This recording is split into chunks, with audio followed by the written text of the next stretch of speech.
So Jessica's question is, can you recommend any verbal or envision spells for anxiety in the moment? All right. So one of the things that I like to do is really conceive of anxiety, depression, worry, and all of these things as something that is external, meaning it's something that is not a part of me, but maybe becoming attached to me. So when I feel a sense, now this is what I do with those feelings. When I sense that feeling, an unwanted feeling, an unwanted emotion coming over me, I like to think of it like a mosquito, right? Or a fly, even better, a fly. It's annoying, but it's not a part of me, and I can get rid of it. So oftentimes, if I'm having that emotion, I will say, be gone. And I will do a gesture to push it away. It's like an instant banishing spell. So I'll say, be gone to the emotion. That's it. I say it out loud if I'm not in like an elevator or something with someone.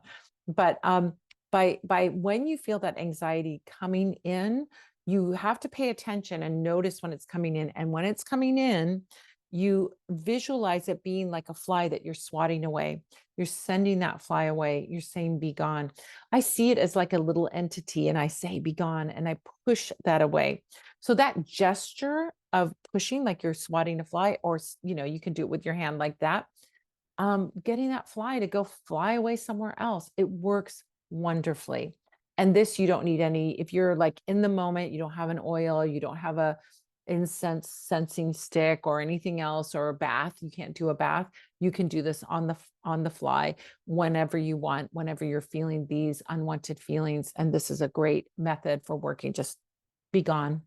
So I send it away. Beautiful, beautiful spell to do that. And it's instant. It actually, you can feel the energy of sending it away. And I always sort of visualize this as little like annoying flies, like an annoying fly that I'm sending away. And then once I do that, it's gone, right? Such a good thing to do. So if you have ongoing issues with anxiety or ongoing issues, of course, the first line of defense is to get therapy, right? Or to go see a medical provider. This is not to say this is something instead of these things. Of course, you're still going to do those things of going to therapy, going to see a doctor, doing what you need to do on that level. But this is an addition. And when you're just in the moment, you need something right away. Also, too, I always like to do, we talk about healing spells. We've talked about this more than once on this, Q&A, and how healing spells work. So when we do a healing spell, we are doing a spell. Like, people think a healing spell, let's say we're lighting a candle for a healing spell, right?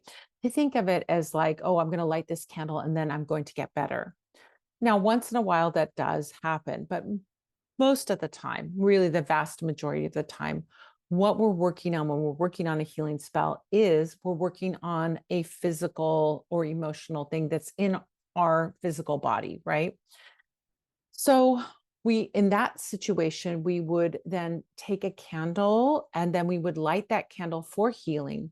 But what we're really intending in that spell is that we find the right healthcare providers, we find the right information, and we find the right treatments, we find the right medicines, or whatever it is that we need.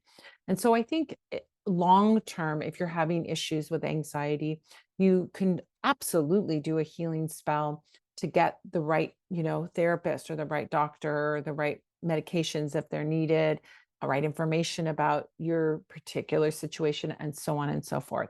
So I think that's important to do in conjunction. But if for the momentary situation where you're feeling anxious, you're feeling worried about something, this be gone is so good, right?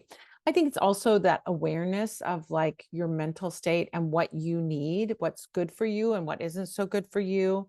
So sometimes, doing like a fast from social media or the news might be a good thing, to just step away from that. If it's triggering anxiety and worry, step back from it and then focus on things that nourish you, like creative activities or crafts or playing video games or reading a book or doing something that then nourishes you, and take a break from that other stuff that is stressing you out if you can.